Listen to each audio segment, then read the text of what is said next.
Welcome to the Executive Coaching Podcast, where Executive Coach Alicia Cowan will discuss leadership topics and coaching solutions to tackle the most difficult problems that keep you from leading your team to success.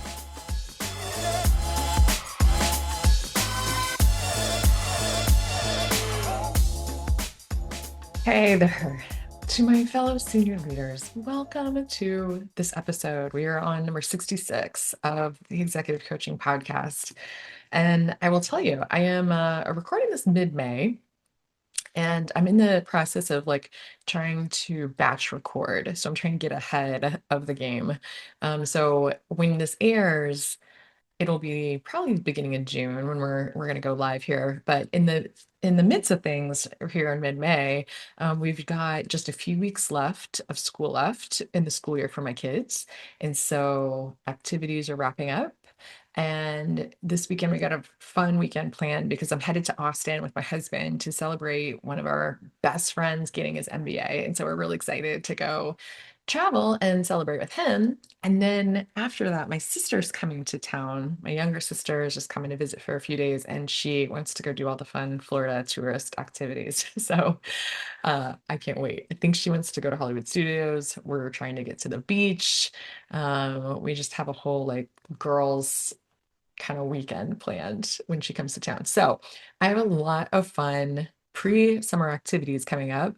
And so by the time this goes live, all of that will have happened. So I'll fill you in subsequent episodes. But lots going on here around the Cowan house as we get ready to head into summer. So what I want to talk about though today also is very relevant to current events and what's happening.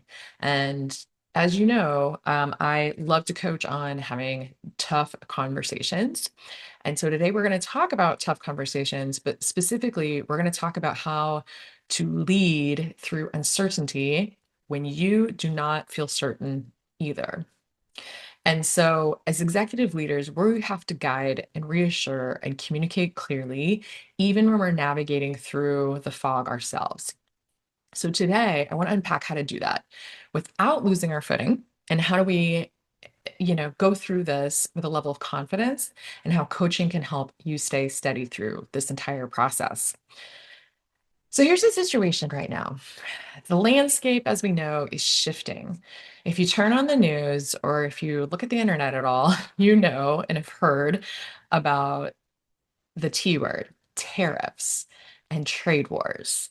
There is massive global disruption happening. And all of it is causing massive uncertainty for businesses. And no matter who I talk to, whether or not, you're in the business of selling actual physical products, no matter what, it's causing a lot of uncertainty for businesses, whether they're in that process of importing and exporting or not. It doesn't matter, right? There's not one business that is not impacted because of the work they do. At least I haven't found one yet. And as I'm talking to leaders, I'm hearing from leaders concerned. They are not sure what to do and not sure how to handle it. And what's happening, these external pressures, as we know, can trickle inside the organization and start to impact our people and our teams. And guess what? That means they impact us as leaders too, which we know. And so let me take you behind the scenes. And again, if you are completely oblivious to this, which I don't think you are, this should not come as a surprise about how people are thinking and what they're feeling. So here's what I've heard from both the teams that you are leading and from associates, as well as the leaders. What I'm hearing from the people, number one is this could lead to a job loss. I'm also hearing concern about products and pricing. We may have to increase our prices. Will our customers walk away? There's a lot of uncertainty with that. There's a concern around everybody's own finances. Everything's getting more expensive. What if I can't afford my lifestyle? Is a comment I've heard. I hear a lot about retirement, things like my retirement is being impacted and I might be set back now a couple years. And how will I afford to live through my retirement years? And just general uncertainty, comments like, how long is this going to continue? And for how long is this going to go on? Right. And all normal. These are thoughts that associates are having, that teams are having, and they can lead to some very powerful emotions. These thoughts can trigger feelings of scarcity, of anxiety, of just general unrest, of course, fear, and just this sense of a loss of control, right? Powerful stuff here. So let me say this. I think it's important to recenter us because while all of those things may be a reality that we don't have control, we have never had control of the outside world.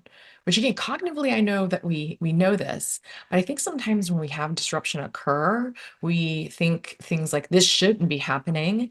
And it's almost like we feel entitled to how things are, we expect things to turn out. When things change or shift, we think that it shouldn't be occurring, which it's funny that we think that it shouldn't be happening. And that thought of this is going not the way that it should is fascinating, right? Because we just never have that control. And we're using a frame of reference of how we think things should occur. And so we all, as humans, we all, in present company included, we all want guarantees.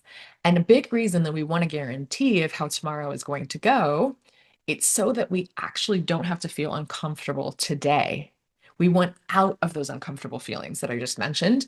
We don't want to feel that scarcity, that fear, the anxiety. And that's why we want a guarantee. But unfortunately, it's just not something we can do as leaders. Real leadership happens when we acknowledge that there's some uncertainty out there in the world and we can keep moving through it and moving forward anyway. Because that's what's going to happen. So the sooner that we as leaders can acknowledge that and move through it is when that leadership capability, and that skill, and that muscle gets built. So here's what leaders are thinking and feeling. This is where it gets trickier. Leaders are all having those same thoughts, plus some additional ones, like I'm expected to lead, provide the answers, calm people down, and be transparent. Yet, I don't feel any more sure of anything myself. And that quote, that's where things get heavy. So let's talk about how to lead from that place. So, what happens when leaders don't work through it? As a leader, if you don't process your own internal experience of uncertainty, you may find yourself, and I've seen this happen with leaders, they clam up, they potentially withdraw, they could potentially withhold communication, or on the flip side, they overshare, all of which can fuel just like this mistrust and more organizational fear. So, this is where coaching becomes a true lifeline.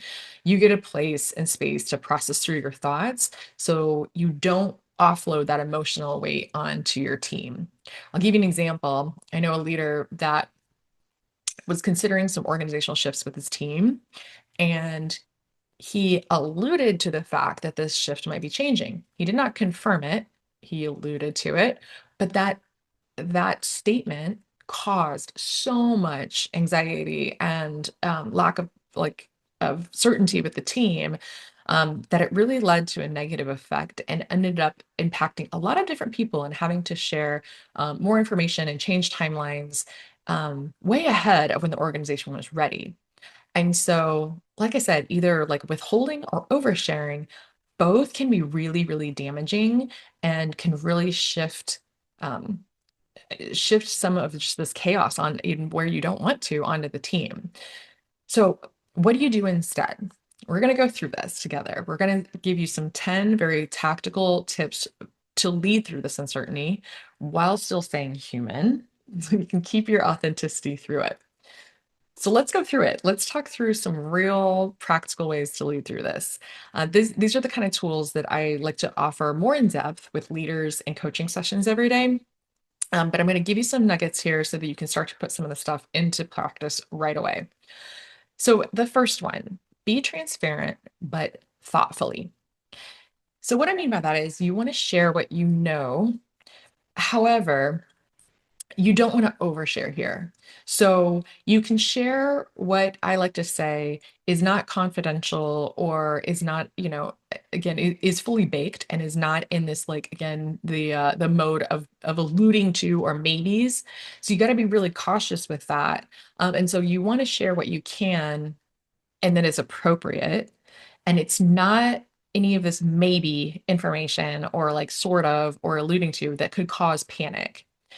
And so if this is a delicate line, and if you're uncertain in this, you have to take a partner here. And you really don't need to have all the answers. You just have to have clarity and you can share what is known for fact today. Okay. And so this is where you got to be really careful to make sure things are fully baked before you start to share. The second tip here, quite simply, and you've heard the statement, control what you can, but I'm going to say it again. You got to control what you can in the situation. And what I mean by this one, the external world is not in your hands, but your mindset, your tone, your communication rhythms, those are 100% controllable and all yours. And coaching can help you. You can help identify and leverage, like, what is that, like, what we call the sphere of influence, like, what can you control, and really start to shape, like, how I want to show up in this uncertainty as a leader and control what you can. Okay. That's tip two. All right, tip three here. You want to get super grounded before you start to lead. So, what I mean by this is that people will absorb your energy before they absorb your words. So if you are like spinning inside, I had a leader just come to me and they're like, I am like about to go over the edge. I am like overwhelmed and just like feeling a little out of control with all the information that I've had to take in and decisions I've had to make. And you could tell that the spinning energy was real. If you're spinning on the inside, the team is going to feel it. So no matter how much of an outward approach you might try to control, if you feel that, absolutely it can resonate. So you got to take some of that panic to a partner. You got to phone a friend. And maybe that's taking that panic to your coach and venting it out, or someone that you trust that you can vent to and talk to. But it's not your team and it's not the organization. So be really careful in that and get really grounded before you have to step out and lead. All right, let's go to tip 4. Let's remain optimistic, but without being naive. Okay, I'm a realist. I talk to you in very clear and uncertain terms. Yes, I am a big optimistic type of person, but without the like toxic positivity spin on this, right? Big thing to think about is there is always opportunity during a downturn. There's so many businesses out there that were built during recessions, during COVID. And by getting creative, by staying agile, and by innovating through this like foggy period, you can really come out ahead. And so I think coaching helps to keep you and your team in that big picture mindset. So rather than getting stuck, how do you look for some of the growth and positivity again without being polypositive and trying to be toxic positivity, without being naive? How do you remain looking for the good and the way to be future focused here? All right. Number 5, this is a big one. You can still lead with kindness. So many times as leaders, we do have to deliver tough news or hard news. There might be a situation where you're involved in budget cuts or layoffs, and there is a way 100% to do it with humanity. Even if people aren't going to love the information or like the information, you can do it with a certain amount of clarity added with compassion, and that will lead to trust even when you're going through a loss. So remember that leading with kindness is a big thing that you can do. And another thing you can control. All right, tip number 6. I think it's important to normalize not having all the answers. And so you can just be outright and say it. Here is what I know. There is a lot I don't know. And here's what we're going to do in the meantime. And that kind of honesty is way more relatable and real, which is exactly what your team needs. And they can absolutely smell BS. So if you're trying to have all the answers when you don't, they can see through that. All right. Tip 7. I love this one. Communicate frequently, even when there's no news to update. So here's the thing that I see happen a lot. A lot of times leaders are trying to wait for answers or they're trying to get all the facts and the information. And sometimes they wait a little bit too long. And silence can cause people to start to fill in those blanks. So, even if you don't have news, a short, steady cadence, quick updates, even to say, hey, we're still navigating this. We're not, don't have an answer today, but we're still working it. It still builds stability that they're hearing from you, that you're working on things, you can share what you're working on. It helps build that trust factor. So, again, say it even when you don't have a whole lot to say. Okay. Number 8, tip 8, you want to reaffirm your purpose as a leader. So, what do I mean by that? So, things might start to feel messy. And when things feel messy, it's important to reconnect to and your own purpose, like why you're here, what you stand for. I talk a lot about your leadership style as a leader. I was just coaching a leader on this morning to really understand what your own values are and to anchor yourself back into that, which helps inform all the communication, all the words you say, and all the actions you take. And it really helps ground you in like why you do this work and who you want to be as a leader. All right. Tip 9, you want to lean into your trusted conversations. Okay, so what do I mean by that? Again, take a partner. Do not go it alone. You want to talk to somebody you trust. Could be your coach, it could be your mentor, it could be a trusted colleague or a peer in or outside the company. You need those safe spaces to talk out loud, think out loud, to reset emotionally, to vent, and to come back then more centered than when you left. So find those partners you can trust. And number 10, and the last tip is model how you decide or how to decide in ambiguity. So, what I mean by that is your people are going to watch you and you're setting the example in this time. So, they're watching not only what you decide, but how you decide it. And when you've got it figured out and you want to communicate what you've decided, it's also important if you can give a glimpse into some of your process when it's appropriate. Here's how we're weighing some of the options. That transparency builds trust in your judgment. And you're also mentoring, you're teaching people how to think through and make decisions. Again, even if they don't agree, they can at least understand the process and they can understand the philosophy. And again, it helps them be leaders because you're setting that example and that tone for them and how to make decisions in gray periods and gray times. Okay. Those are my tips. And so hopefully this is helpful. The big thing I want to remind you of is that through this uncertainty, you don't need to be perfect. You That's just an unrealistic expectation of us always, but you do need to be present and you need to be real. And leadership, I want to remind you, it's not about pretending to have all the answers, because again, that is something that is very unrealistic, just like perfection.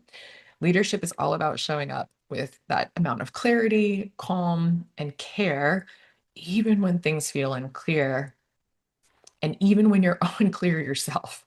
Okay. And if you're walking through this journey right now and you want some support, I am absolutely here for that. Like I mentioned throughout, coaching gives you some of the space. You can process, you can plan, you can lead with confidence, even in uncertain times and in the unknown. So, as always, leaders, I appreciate you listening. And remember, I want you to keep leading with intention. If you need some help with this, do not hesitate to reach out.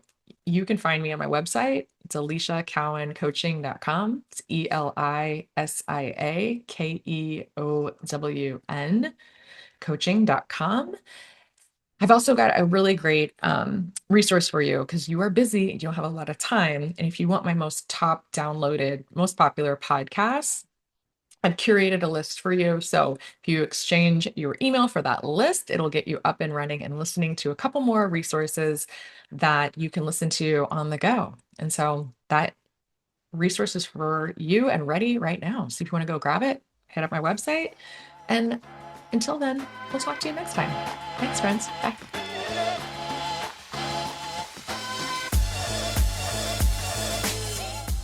Thanks for joining us for this episode of the Executive Coaching Podcast with Alicia Cowan. If you're ready to have an executive coach who's ready to help you lead your team to success, then book an introductory call at aliciacowancoaching.com/call.